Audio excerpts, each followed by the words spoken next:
You ever have one of those nights where you think the world is finally leaving you alone? Then out of nowhere, your phone explodes at 2:14 in the morning and your quiet little life goes straight to hell. Yeah, that happened. 1 second I'm dead asleep, dreaming about fishing or maybe nothing at all, and the next, my emergency ringtone is howling so loud. I'm surprised I didn't do a sit-up.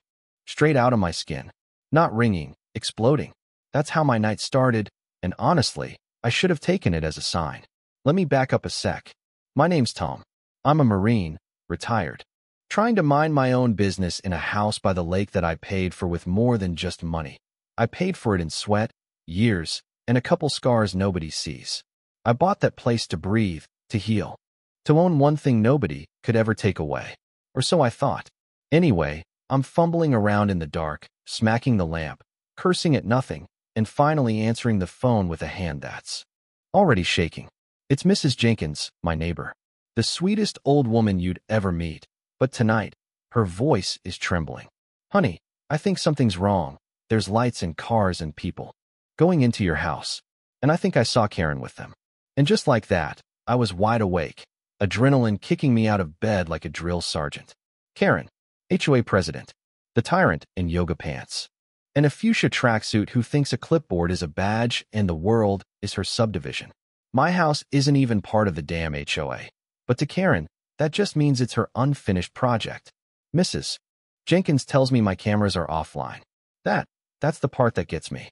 Only way they go offline is from the inside. I tell her, lock your doors, don't go near M. She says she's not getting involved. She just thought I should know. Bless her.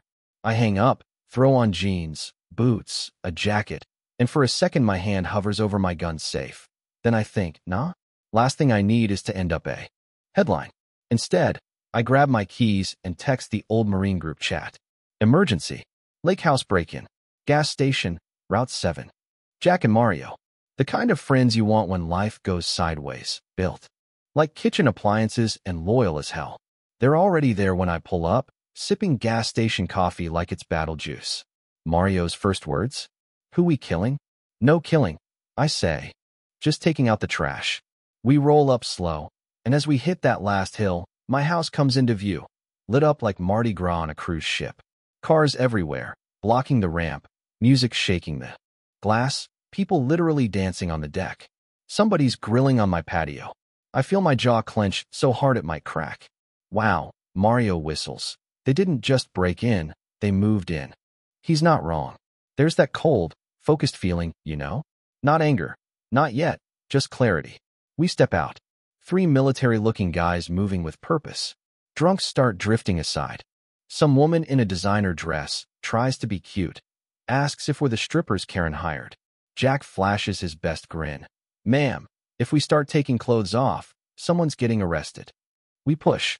Past, right through the sliding doors. Heat. Lights. Thumping music. My living room, packed full of strangers, someone eating a rotisserie chicken with their bare hands on my kitchen island. And right in the center, Karen. Glass of wine, speech in full swing. Once the paperwork's finalized, I'll have full temporary control of the property. Honestly, he should thank me. He has no idea how to manage a house this size. She spots me, freezes, then pastes on a smile faker than a $3 bill. Oh, Tom, you're back early. I step forward.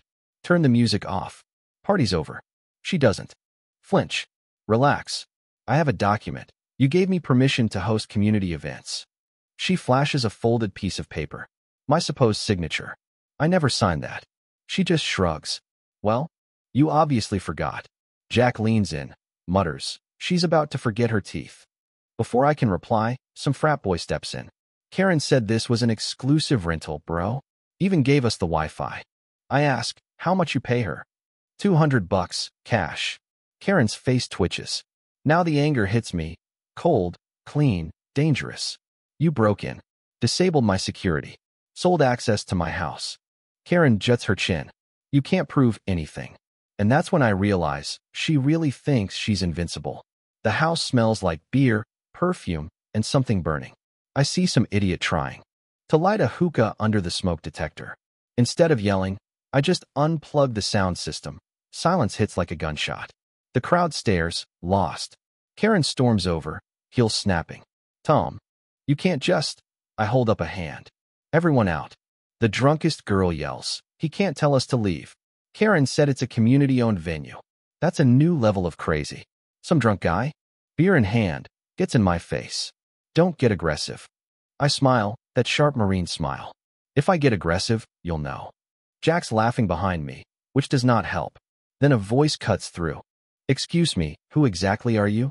Guy in his 40s, glasses, soda in hand. Sober, calm, watching everything. Owner, I say. He nods, just nods, like he already knew. Suddenly, the party tries to boil over. Some shirtless idiot swings at Jack. Wrong move. Jack grabs his wrist, slams him to the floor. Mario flips another dude over the couch. Everyone outside. I say louder. Instead, someone restarts the Bluetooth speaker. Karen, face red, yanks that paper out again.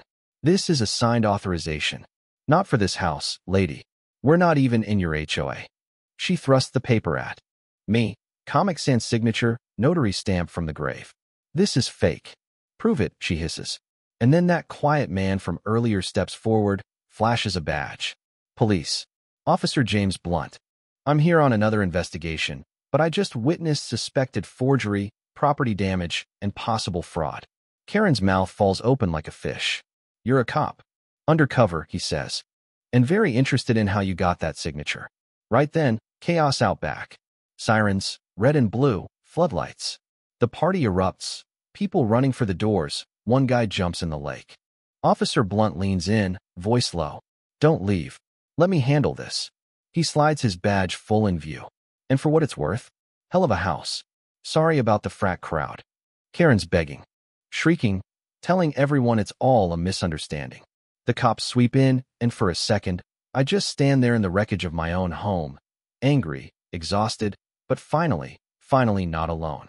Sun's coming up by the time I'm at the precinct, sipping coffee that tastes like burnt rubber. Blunt comes in, drops a USB on the table. Body cam. Got most of the night on video, including her bragging about having full control. Also got guests saying they paid cash. Between that and the forged document, we've got a case. He leans back. You know, we've had rumors about this. HOA doing stuff like this before. Nothing stuck. Until now. Turns out Karen's little community events were just a front. She's been running scams, listing empty houses, taking cash, disabling cameras, all while intimidating neighbors into silence. But now it's unraveling fast. Joan, the nervous woman who clung to Karen all night, cracks first. She confesses, turns over emails and texts, says Karen routed payments through her accounts, threatened her to keep quiet. The DA's grinning. We got a full deck. Then I find something else, a spy cam hidden in my bedroom wall.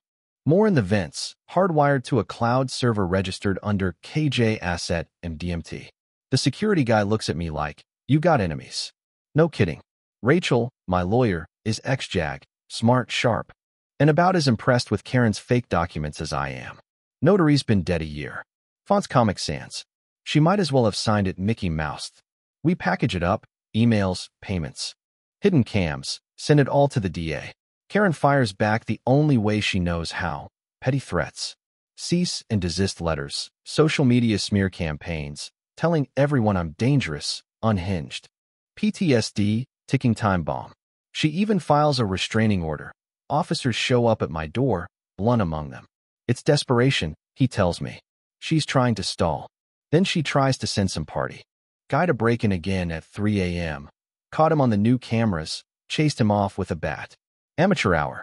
But Joan finds the smoking gun, an email titled Backdoor Access Plan, DNR, with Karen. Literally outlining how she'd disable my cloud hub and list herself as an approved visitor. It's all there. Intent, motive, receipts. Joan testifies. She's scared, but she does it. Rachel files new charges, illegal surveillance, fraud, tax evasion, the works. And then, just as Karen thinks she can outlast me, the subpoenas land. Suddenly, the whole neighborhood's talking. Karen goes silent. That's when the internet explodes. A video of me yanking the Bluetooth speaker at the party goes viral. Karen tries to paint me as a psycho vet on Facebook and TikTok. But the truth is out. Guests start flipping, turning over group chats, and the DA's grinning from ear to ear. Finally, detectives come knocking. Karen Johnson's been arrested. 7 charges, plus a federal investigation into cybercrimes for streaming those hidden camera feeds across state lines. The HOA dumps her. She's perp walked out of court. No more clipboard, no more cronies. Just a gray suit and cuffs. Plea deal, 5 years probation, barred from any board or HOA, actual state time. I get my house back. My name, my peace, my damn keys. The neighbors who bought her lies come by, mumbling apologies. Joan moves away, free for the first time in years. Karen's empire? Gone. Replaced by a bunch of awkward silences and new locks on every door. But you know what I keep thinking? How close she came to winning. Not because she was smart, but because most people just want peace, not a fight. She weaponized order, rules, the illusion of community. Forgot one thing: Marines hold the line. Not just on some battlefield, but here, in the mud of daily life, against anyone who tries to take what's not theirs. So here's my question for you. What do you do when the enemy doesn't look like an enemy? When they smile, hand you a clipboard, call it community, but really, they're coming for everything you own. Drop a comment, tell me what you'd have done. Ever tangled with an HOA? Or a Karen who thought the rules didn't apply? I want to hear your story. And if you believe that justice sometimes comes 1 inch at a time, and you gotta dig in and fight for what's yours, hit that like button, share your thoughts, and let's remind these petty tyrants. Sometimes the quiet guy with the messy lawn and the locked front door is the one who holds the line. For everybody.